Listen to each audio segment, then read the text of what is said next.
Bah voilà, Philippe Catherine, il a porté chance aux herbiers. Les Vendéens vont à Paname le 8 mai. C'est férié, mais les Vendéens vont à Paname le 8 mai rencontrer Caen ou Paname justement au Stade de France pour la finale de Coupe de France. C'est chaud et ça rime. Salut à tous, footeuses et footeux de même famille, c'est Thomas. Fin du match entre les Herbiers et Chambly au Stade de la Beaujoire, le stade où joue normalement le FC Nantes dans un stade plein, 2-0, un but de David, un but de Gboho, qui donc qualifie les Herbiers historiquement, un peu comme Quevilly et comme Guignon, en finale de la CDF. C'est incroyable, sans déconner. Bravo à vous déjà pour ces deux équipes qui ont mine de rien éliminé des Ligue 2, des Ligue 1, qui ont prouvé que les équipes de nationale qui souvent sont des réservoirs de jeunes pour les équipes d'élite, Ligue 1, Ligue 2, d'ailleurs la Ligue 3 va bientôt apparaître en 2020, bref, ou soit des anciens joueurs qui sont descendus d'un cran pour continuer leur carrière. Du coup on voit que le niveau est pas si resserré que ça entre les différentes divisions. Soit on voit qu'il y a un gap par rapport aux grosses équipes du top 5, top 6 français, ou soit on voit que le niveau français est pas si mauvais que ça, et du coup qu'il y a des équipes de moindre niveau qui peuvent se permettre de se hisser dans une finale d'une grande compétition domestique, et ça c'est bien. Résultat du sondage, deux sondages sur êtes-vous satisfait de l'intérim de Yoann Pelé dans les buts? Vous êtes 63% à penser que non. 63% à penser que non, vous n'êtes pas satisfait de l'intérim de l'Albatros, vous avez hâte que au phénoméno Mandanda revienne. On ne sait pas si ce sera bientôt, on ne sait pas si ce sera peut-être si Molem joue la finale de l'Europa League, on ne sait pas si il reviendra à temps pour la Coupe du Monde, on le souhaite quand même, en tout cas, vous n'êtes pas satisfait de Yoann Pelé. Il faudra faire avec pour le moment, les amis. Sur Paris, êtes-vous satisfait de la saison de Paris? Vous êtes 74% pardon, à dire que oui. 74% à dire que oui, 26% à dire que non. Les 26%, je pense que vous êtes déçus car Paname s'est fait éliminer contre le Real de Madrid en huitième de finale. Résultat.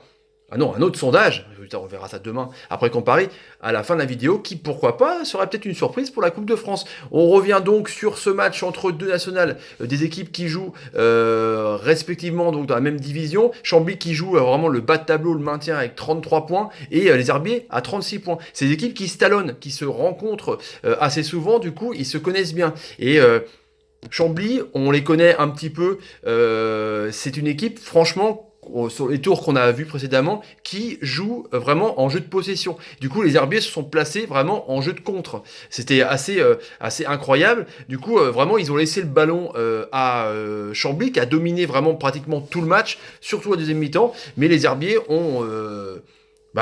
ils ont leurs deux buts, c'est des contres, surtout le deuxième où il y a eu un appel à la vidéo, c'était assez incroyable. Je pense que c'est la première fois de leur histoire que des équipes nationales, et je pense pas que ça arrivera d'ici tôt, font appel à la vidéo. C'était assez dingue pour le signaler. Et du coup, franchement, le Pichot, le gardien des Herbiers, a dû se... Franchement, il a été énorme parce qu'il a fait, il a vraiment fait beaucoup d'arrêts sur Doucouré, sur Montiel, qui n'est pas Bernard Montiel, non, non, mauvaise blague de vidéo gag, justement. Mais non, il s'est vraiment employé parce qu'il a vraiment sauvé les échéances jusqu'à ce que il y a ce but sur une récupération, un beau travail du latéral droit des Herbiers qui fait un beau centre franchement, et le mec qui arrive, pleine balle, plein badin, et voilà, David arriva, mais il fait une belle tête et il bat le gardien de Chambly complètement contre le cours du jeu, c'est clair. Mais bon travail de Bongongui, le bon milieu de terrain, franchement, des Herbiers qui est assez intéressant avec Ekimayer. Franchement, c'était une équipe des Herbiers. Honnêtement, ils ont rien à envier à des équipes comme Lorient, par exemple, en jeu direct ou dans des transitions assez rapides. Ils récupèrent vachement haut le ballon et puis ils partent en compte direct. Franchement, c'est assez intéressant. En tout cas, Héloïse Hilaire et Ledouni, le milieu de Chambly, on voit qu'il y a du ballon, on voit que c'est des bons joueurs. Comme je vous dis, c'est vraiment intéressant de voir ce niveau-là, malgré qu'il fallait quand même dire que putain, c'était compliqué de trouver ce match. C'est une demi-finale de Coupe de France, petit coup de gueule quand même, et c'est sur Eurosport quoi. Voilà quoi, faut se taper toutes les chaînes pour pouvoir voir une demi-finale de Coupe de France, tout ça parce que c'est pas des nationales, que ça intéresse pas les diffuseurs, mais tu te dis quand même que France 3, qui ont plein d'antennes partout, en Vendée, dans l'Oise j'imagine, il aurait quand même pu décrocher le match quoi. Faire un décrochage régional pour pouvoir qu'on suive normalement gratuitement quoi. Putain, t'es obligé de payer pour voir une demi-finale de Coupe de France, c'est juste assez honteux. Bref, on revient à nos moutons, mais du coup, les Herbiers qui ont vraiment bien joué le coup avec des beaux contres, peut-être qu'ils étaient Chambly. favoris parce qu'ils ont l'habitude, mine de rien, de faire pas mal de coups en Coupe de France. Du coup, on voyait vraiment que ils étaient maladroits et pas efficaces, quoi. Ils ont visé à transversale sur une tête, par exemple, les joueurs de Chambly. Enfin, on voyait vraiment qu'ils étaient pas dedans. Et peut-être aussi, voilà, un peu avec la pression, avec l'histoire qu'il y avait autour, le décès de Walter Luzi, donc juste pratiquement pendant le match de la qualification de quart de finale, le fondateur du club. Donc c'est vrai que c'était un match aussi pour rendre hommage aux créateurs de ce fantastique club. Du coup, les joueurs, on voyait qu'ils étaient quand même un peu, pas en retenue, mais super tendu, quoi, du match. Il n'y avait pas que l'enjeu sportif, il y avait aussi l'enjeu un peu humain, et du coup ça s'est un peu ressenti sur l'utilisation du ballon. J'ai un peu trouvé, du coup, en deuxième mi-temps, à mon avis, il y a eu un peu de mieux parce que Chambly, du coup, a été beaucoup plus efficace dans les transmissions, dans les tirs, dans la façon de jouer, les actions bien construites. Mais du coup, voilà, les Herbiers, c'était peut-être leur jour, quoi. Mais que ce soit sur Florent David qui fait des contre-attaques, à chaque fois qu'il y avait une contre-attaque pour les Herbiers, c'était super dangereux, quoi. Mais c'était assez incroyable, quoi. Il y a eu une super encore action sur un centre de Padovani, Doucouré, qui a coupé vraiment sa trajectoire et c'est passé à as carrément du poteau du gardien Pichot, qui était vraiment assez en veine ce soir avec ses montants, avec vraiment il avait une aura vraiment où rien ne rentrait, quoi. C'était assez impressionnant, du coup. Mais bon, on voit quand même que ça sentait bon pour l'égalisation pour Chambly, parce que ça commençait du coup à payer, quoi, leur progression dans le camp des Herbiers, leur domination. Il y a eu aussi voilà, une superbe sortie de Pichot qui a été énorme à 73e minute. Ça commençait vraiment. Tu dis là vraiment, il va y avoir égalisation. C'est obligé. Parce que juste avant, t'as Eckmeyer qui transperce et qui fait une lourde frappe de ouf. Pas un poil dévissé, mais ça passe vraiment, putain, juste à côté du but de Pichot, quoi. Tu te dis vraiment, le mec, c'est pas possible.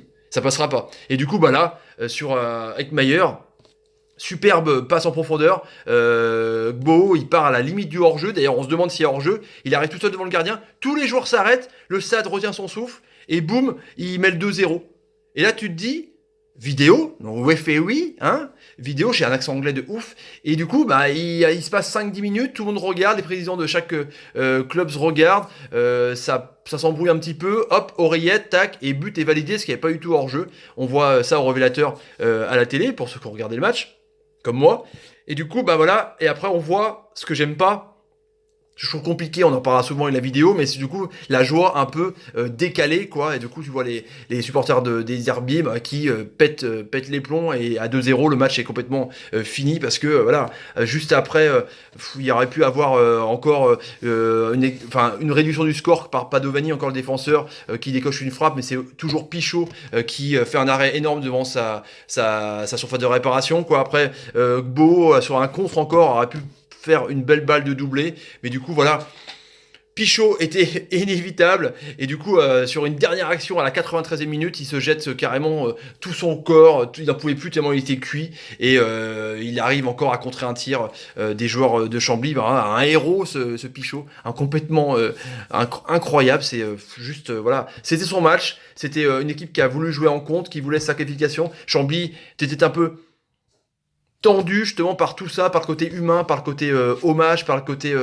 pression un peu plus médiatique, du coup. Et voilà, une équipe vendéenne, une équipe nationale ira rencontrer Caen ou Paris, et du coup c'est super, quoi, pour la Coupe de France. Cette compétition est belle, c'est dommage qu'elle soit un peu galvaudée, que certaines équipes de Ligue 1 se disent on la joue pas parce que ce sont c'est pareil qui la remportent, mais mine de rien ça crée des aventures, ça crée des émulsions, et du coup une émulsion, du coup voilà, ça fait que les Herbiers, ils se dépasseront à 30, 40 000 peut-être au Stade de France, 8 mai en tout cas. Et petit sondage du soir justement, pour vous, est-ce que vous verriez des joueurs de ces deux équipes en Ligue 1? Pour vous, il n'y a que des Doucouré, des Pichot, peut-être Portier, des Meyer. Est-ce que pour vous, il y a il y a des joueurs que vous verriez dans des équipes de Ligue 1? Voilà, réponse au sondage, on verra demain. Allez, salut les amis, ciao, salut, ciao, salut. Et bravo aux deux équipes, franchement bravo. C'était beau spectacle. On a vu un match aussi intéressant de la Ligue 1 des fois. Moi, je vous le dis.